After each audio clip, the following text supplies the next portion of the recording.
have Bible or kingdom perspective about how to navigate the challenges that come along with being a blended family, we are going to see some failures, and our children are going to suffer. Your relationship is going to suffer, and that's kind of the reason why we put the book together, Right. but also why we continue to have this conversation everywhere that we go, because we know families need the help and support. The work that we've had to put in over these last 13, 14 years, right? Hmm. You see that face? The work we've had to put in over these years No, to you're right. ensure not that we are happy, but to ensure that we are healthy, Right. right? That is what we've been teaching, preaching, sharing every time we have an opportunity. And so, two things we want to focus on tonight. The first one we want to talk about is this reality versus dreaming. Um, there are visions or ideas that we have about what our relationship ought to Hmm. reflect, what our relationship ought to be, and then facing that reality when it doesn't line up with the vision that we might Right. have. We want to read Ecclesiastes chapter 5, verse number 3. It says, "For the dream comes through much effort, and the voice of the fool through many words." Or one translation says, "For a dream comes through painstaking effort." That no matter how long you've been in the game, um, or how short you've been in the game, right? There is work, painstaking effort that is necessary to be put in. And as seasons change in your life, as seasons change in your marriage, it requires a whole nother level of work and Right. effort to ensure that we are maintaining the health that's necessary for the relationship to flourish and to grow. Um, I remember the time that I took my son to the movies, and I thought him and I were making some progress. Right, this is my stepson. Him and I were making some progress. We were, cooking a whole lot. We had found a whole lot of places to connect for us to build the relationship healthy. We went to the movies, me and him. We got out at movie theater, and the first thing he said to me was, "I can't wait to go see this movie with my dad." That was a reality check for me, right? It hurt my feelings. I'll be honest, it hurt my feelings too. Like, dog, I'm spending all this money, you working hard, I'm trying to build this relationship. And the first thing you say when we get done hanging out is, "I can't wait to go see this with my dad." Right. So part of that is just a young boy who still has aspirations and dreams to reconnect with his father, right? Right. The other half of that told me that I still had a lot of work to do if he was ever going to see me and embrace me as his father, right? Hmm. I think at that point I was just his mom's husband, right? Right. I wasn't dad yet. And it took a while It for him took. to it took a while Yeah. for him to get there to call me dad. My point is this, though: when we have those reality checks, whether it's in your marriage or whether you're raising the children, not to allow those reality checks to discourage you, but use those reality checks as an opportunity to reload the gun, for lack of a better word, or sharpen the tools so that you don't give up in the midst of the efforts that you have been making. Yeah. uh, I don't know how many reality checks have you had with me and you going along. And be nice. We on camera, right? Don't be nice. Okay, we okay. A few. A A few. few. A few. But it's almost like you get those like the strides. It's like, okay, things are moving smooth now. When you think you kind of really know, because I mean, we're all growing, even in a relationship. You get to know a person, but we're still growing. You never stop growing. So it's almost like you feel like, oh, I know this person, and then things smooth out, and then you think something is going to go a certain way, and then it's like, no, that ain't what I wanted to do, or no, you know. just asking about something and then you have a difference of opinion and it's like, hold up, wait a minute, but I thought this is what we were doing, and then you have to I thought we were on the same same page page, concerning right? something. And then you have to take a step back, and that's when we have to sit down, have those conversations to figure things out before you move forward. Yeah. And it can be discouraging, right? When you think you and your spouse are on the same page moving forward on this journey together. And it is a journey, Right. right? I think that's one thing we want to lean in here, that this really is a journey that you and your spouse are on, that you and your family are on. And you don't want to rob yourself of seeing what the end is going to be just because we hit an obstacle that brings us back to reality, right? Well, we have to know that when you hit that obstacle, or don't wallow in it. You just gotta literally take the time to talk about it, figure it out, so you can move forward. Yeah. Yeah. I think just like in our relationship with God, right? Obstacles give us an opportunity to learn about God Right. and learn about ourselves. The same is true in our relationship. When we hit those reality walls, right? The communication could be going well. How you all are managing the children could be going well. The money could be going right. Your sexual relationship could be flourishing. And then something comes up that stops you in your tracks. And you're like, dang, I still got a whole lot of work to Right. do. I don't think that's ever going to change. And I think the quicker that we accept that reality is always going to show up, something's always going to hit us in the face or help us come back to our senses and say, you know what, there is still some more work that we have to do here. Right. And I've seen couples give up, right? They'll say, make statements like, oh, I thought we were past that. Right. Oh, I thought we were better than that. Here's the truth. You will never be past anything. Right? You will be better than some things, but there's always some level of growth that is available for you to go to in your relationship with each other. The truth, the same thing is true when it comes in your relationship with God, right? There's always room for you to grow. There's always room for you to mature. And that's the same thing that's true in our relationship. There's always room to grow. There's Right. always room to mature, especially as seasons change in our life. Well, you gotta think too. Some things come back around. Like you think you may have got through some things and think, oh, I dealt with that. I don't have to deal with that no more. For instance, the kids. Mm-hmm. So we went through with Christian, with him being so much older, with him asking one and then one say no and then turn around and ask the other. Right.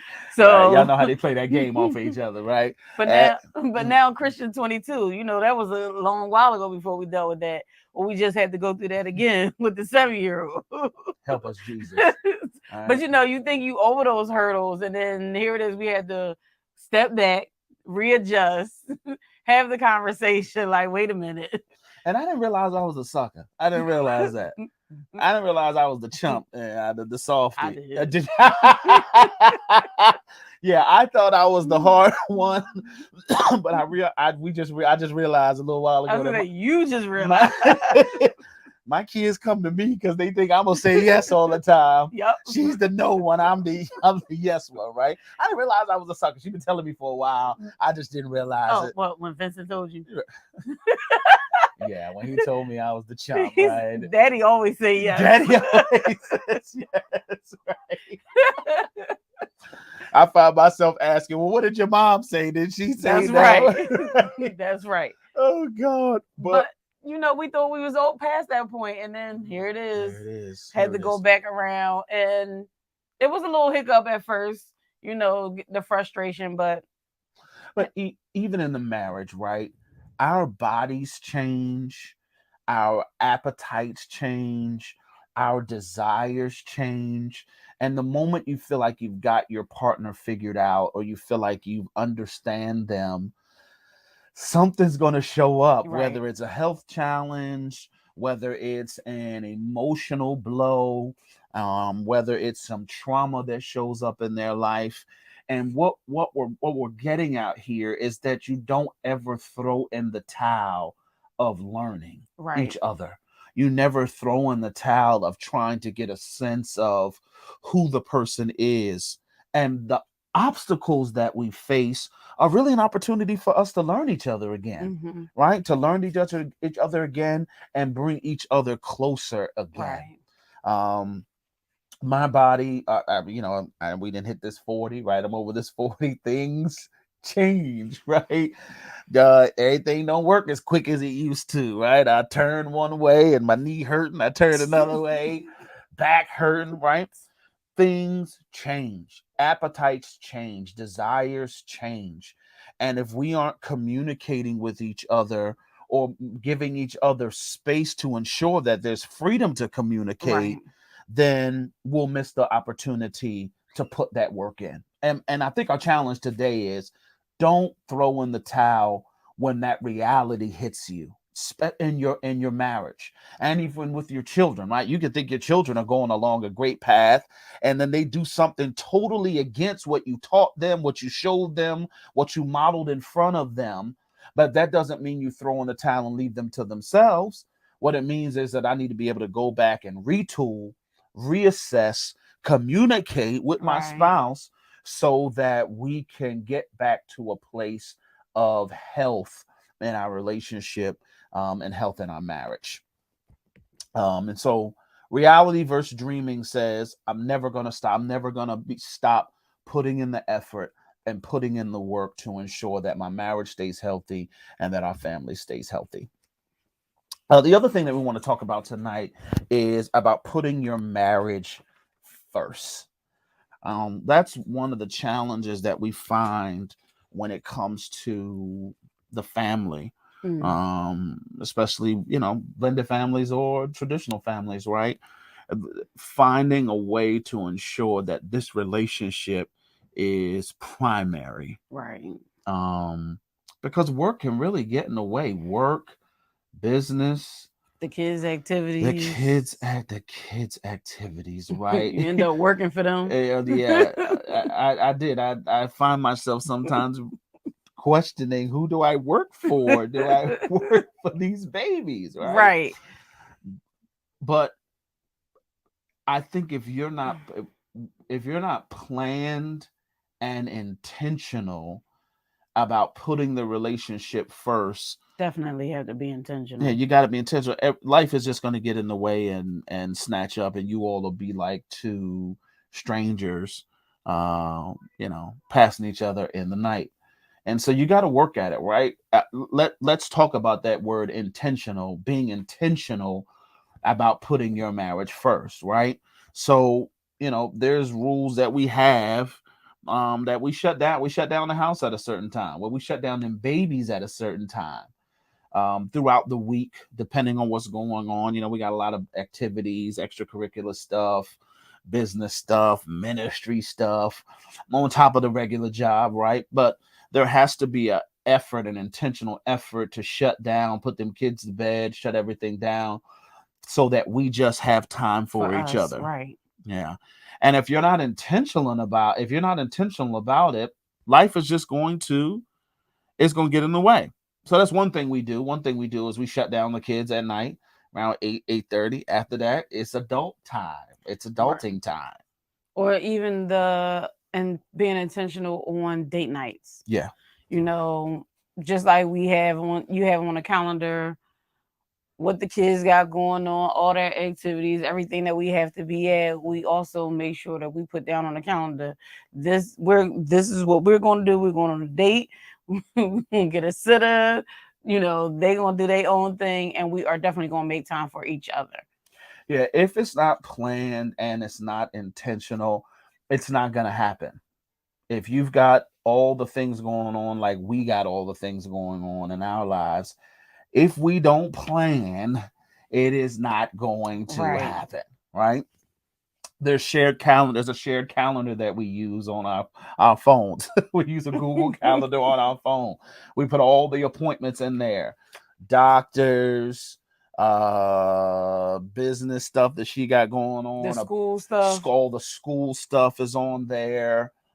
Even the appointments that I have in the business that I run, my appointments get put on that family calendar that we share on a regular basis, so that we are all aware of what's going on. I think one of the rules is everybody knows where everybody goes. That's one of our Right. rules. Everybody knows where everybody goes. But that is intentional, right? We put everything on the calendar, so there isn't the, oh, I forgot that she had this going on, or oh, I forgot that he had this going on. When there, we use that shared calendar space so that we know. Right. And but not only so that we know, but so that we can be intentional about what's the plan. I often will book restaurants weeks out, weeks or months out, right? Here's where we have, here's we got reservations. And I'll look at November, I'll look at December, I'll look at January and say, all right, where in here can we have some time for us to spend some time together, go out and date? And I will book restaurants. Sometimes she'll do it. I'll book a comedy show. I'll book some other activities, and I try to do it a month or two out before something else is already on the Right. calendar, so that we have that time to be together. Now, sometimes somebody do forget to put stuff on the calendar. I'm gonna put that out there, but it happens Why you gotta say because that, everything Tiffany? ain't always perfect. We just want to let them know, like Everything is always some. perfect on my end. It ain't never perfect. No, no, no, no, no, no, no. But sometimes things happen. We forget. We're Yeah. moving along, but it's just a way of making sure that we're intentional on planning. Yeah, that shared calendar thing has been a big help to us for sure. And listen, putting your marriage first is not a betrayal to the children, right? There are vacations that we plan. Every 90 days for us is a mandatory getaway, whether it's away or a staycation, right? But every 90 days it's necessary for our mental health as individuals and for the health of our family, that we be away from this, the mundane and the regular, and just get a breather, some time away. Right. But if we are not intentional and planned about that, there will be years that go by and we ain't had no vacation. Do you know how many couples I talk to all the time? Years have gone by, months have gone by, and they haven't done anything together as a couple to go away. Well, that's insane. Because one day them kids is gonna be grown and out the house living their own life. And we still want to be in love. Right. And Right. then you don't want to be trying to figure each other out. Mad, don't want to be around them. Now Mm-mm. no kids to take up the space. But I think that's a good point that you brought up. Them kids are leaving one day. And if we haven't created this solitude between us, if we haven't created this love affair between the two of us that's absent of them, when they leave, we're going to be questioning who we are, Right. because we didn't take the time along the way to build that love affair while we're raising the kids, while we're doing business, while we're doing ministry. And here's a scripture that keeps up in my ministry. And here's a scripture that keeps up in my mind. The Bible says that we are joined together in the grace for life, right? That man and that woman come together, and there's a grace for us to do life together. You and I, as believers, have God's grace in our life that we need to lean into, that says, Lord, help me be the husband that you called me to be. Help me be the wife that you called me to be. Help us be the couple that you called us to be, and help us lean into the grace of God that Right. you've given us for this marriage, so that we can be planning and be more effective. I don't want to, and she said it, get to the end of the journey that we're on and we don't like each other. I've seen couples, she's seen couples, we counsel couples all the time. The kids are gone and y'all don't like each other. Or the only thing y'all have together Is the kids. is them kids. No, no, no, no, no, no, no. There needs to be a love affair that you all, that we as a couple are building together along the way. And if you're not intentional about it, practically intentional about it, week in, week out, month in, month out. We do a family vacation throughout the year, one or Mm-hmm. two. Well, we try to do one family vacation, but her and I, we vacation 3 or 4 times a year together. Right. Well, we actually do more than one family vacation, but They get to come because we ain't got no babysitter. That's why they got to come. no, we do one in the summer, then we do the Christmas thing. We do, So right. We do one in the summer, and we do go away for Christmas, right? right. Yeah. But me and her, we travel as much as possible. Every opportunity that we can get away, especially I work for the school district. So when we have those holidays or we have a long weekend, those are opportunities for us to jump on a plane or drive somewhere and get away. And we are intentional about it. Absolutely. Finding them babysitters, finding everything we can do, putting everything in place to ensure that her and I just get to hang out, even if it's just going away and going to sleep for a few days. This love affair is intentional. And I think sometimes you never know how much stuff we don't get a chance to talk about in the hustle and bustle Mm-hmm. until we get away. Get away, yeah. That getting away gives us an opportunity sometimes to reflect. I mean, you could actually think. You can think. You don't have to worry. You don't have to think about work. Don't have to think about what I had to do with the kids. It's literally now I can rest my mind and some things I can freely think about outside of every day. This is what I have going on. Yeah. I'll say this. Not only is it about the opportunity to communicate, but it's also an opportunity for us to have some intimacy with one another, right? Being intentional and planned without the children. I am jealous of every couple who all y'all kids is older and all your kids is out the house. I can't stand you, right?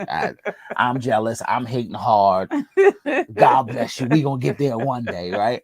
But I think that having being able to go out just with you and I, being able to travel with you and I, I'm a pastor, so I get an opportunity to go travel and do weddings. That's always an opportunity for us to go away.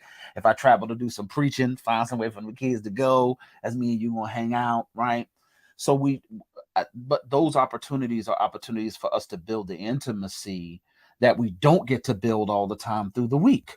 Right. Or we don't get to build all the time because of all the hustle and bustle that we have going on.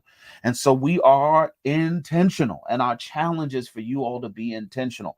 Don't feel guilty about leaving them kids behind. Don't feel guilty about putting your work off to the side. The work will always be there.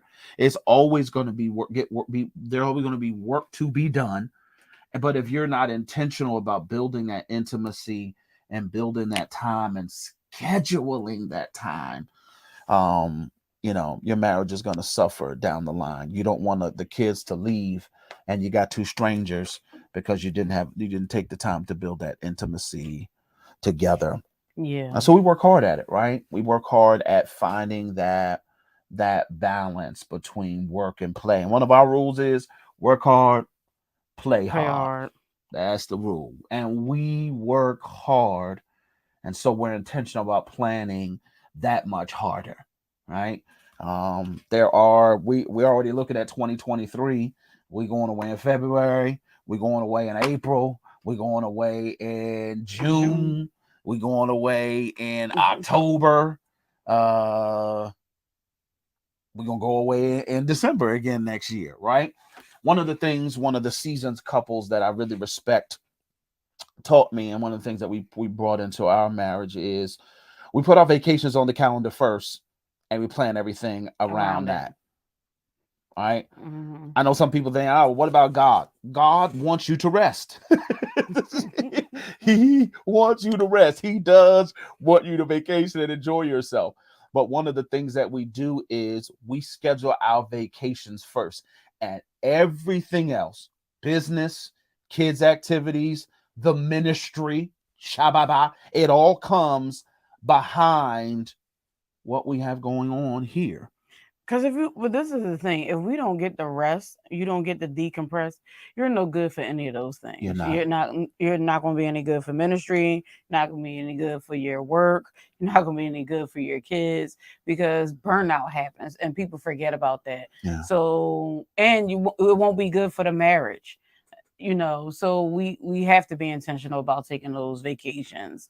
Like you said, for us to reconnect, for us to decompress, get rejuvenated to come back and do what we have to do and Yeah. go hard because Yeah. we do. We go hard. We go hard. We go hard. All right. Listen, our time is up. Thank y'all for letting us hang out. Yes. We love you. We hope that what we said, some things that we said today, were a blessing to you and your family. We're praying for you. We love you. We'll see y'all next time around. Have a good night.